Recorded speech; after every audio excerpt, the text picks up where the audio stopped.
The only American Hitler respected was Henry Ford.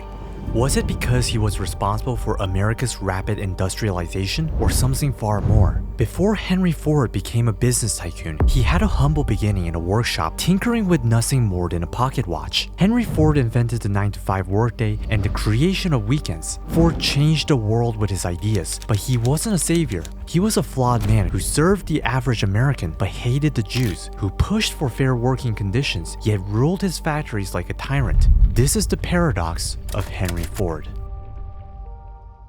The roads are miserable, thick in mud, and only the rich can afford cars. This upsets young Henry. He wants to use machines to lift the everyday man out of the mud. He wanted to make the average American like his father better. So Ford and his men started making model after model, each falling short of Ford's standard. Finally, after 19 prototypes, he finds a car he wants to build, but he runs into this problem of scaling. Prototyping was easy, but producing a mass amount of cars at a low price was very difficult. To drive down the price, Ford was relentless about cutting anything from production that didn't provide value to the customers. And as a result, he sold 8,423 cars, nearly 5 times as many cars compared to previous years. If we look into modern days, we see Elon Musk applying the same strategies with Tesla, and he also says Henry Ford was responsible. The hard part by far is manufacturing, not designing the car. The amazing thing about automobiles was not so much the invention of the automobile, but the invention of the factory, the mass manufacturing. And for that, Henry Ford deserves a tremendous amount of credit. He was next level genius. During this removal process, he started to clash with experts working for Ford. Henry eventually develops a hatred towards educated experts. He would eventually fire them all and stay away from those who had their diplomas. He often said, "If I ever wanted to kill my competitors by unfair means, I would endow the opposition with experts. They would have so much good advice that it could be sure they would do very little work." He promptly realized that experts only told them what he could not do, not what he could. Henry preferred to do and then refine. Finally, after 2 years of work, out rolls their latest car, the Model T. For the first time in history, the average man was able to go wherever they wanted. In his first 2 years, he had changed the entire automotive industry and arises 3 conclusions about business. Number 1. Finance is given a place ahead of work and therefore tends to kill the work and destroy the fundamental of service. 2.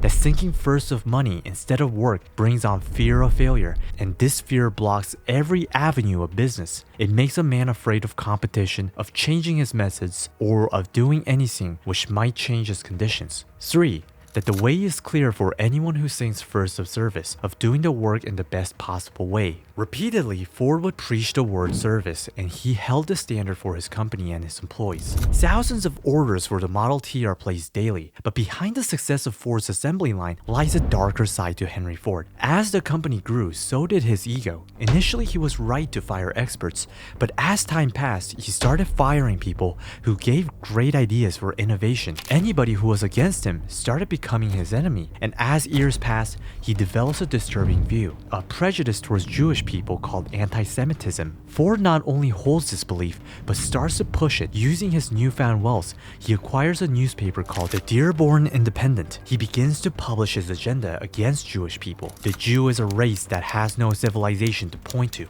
no aspiring religion, no great achievement in any realm. He leans into his paranoia, blaming Jews for the First World War, and describes a conspiracy involving a Jewish world order. Hitler idolizes Ford, viewing him as the ideal American. Hitler adopts Ford's business model of producing affordable cars. He creates an assembly line for the Volkswagen Beetle, a decision so successful that the Beetle surpasses the Model T by 6 million sales. While Ford begins producing planes for the American Air Force, in order to build the assembly plant in Berlin, Henry secretly helps Germans produce machines of war. Later, he receives the Grand Cross of the German Eagle from Hitler, the highest honor Nazi Germany could give to any foreigner. The assembly line that held millions of Americans is now used to build machines of war for the Nazis. However, Ford's intentions were not ill. In his perspective, he was providing service, and he did show that towards his action. No matter how mundane and unskilled tasks his workers do, he tried to pay them more than needed. He firmly believed and said, "Most certainly all men are not equal. The men of larger abilities are less numerous than the men of smaller abilities. It is possible for a mass of smaller men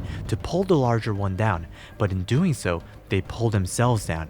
It is the larger men who give leadership to the community and enable the smaller men to live with less effort. He believed that more pay would get more productive workers and they would become more and more loyal. The day after Ford announces the change in pay, over 10,000 men line up in his factories for a job, but he realizes sales weren't going up.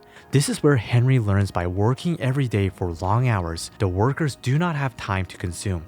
Thus he creates weekends and a 9-to-5 work schedule for workers to get their rest. As time passed, other companies were adopting the same model as Ford, and some of his workers did not resonate with his anti-Semitic views. Despite the higher pays, employees were quitting days after joining. Ford anxiously ponders on how to stop this disaster, then begins to measure everything with efficiency. His mindset was very different. Instead of trying to lower cost, he tried to optimize his machines and save time, even if it costed more. He would say, if a device would save in time just 10% or increase results 10%, then its absence is always a 10% tax. And that was the principles on which the production of his plants were built up. Experts would have told Ford these changes would simply increase cost, which is why Ford went ahead without consultation. Henry Ford had many great ideas, which changed the world we know today, but with dangerous, harmful ones too. Later in his career, he shared some of his wisdom. He would say the highest use of capital is not to make more money, but to make money do more service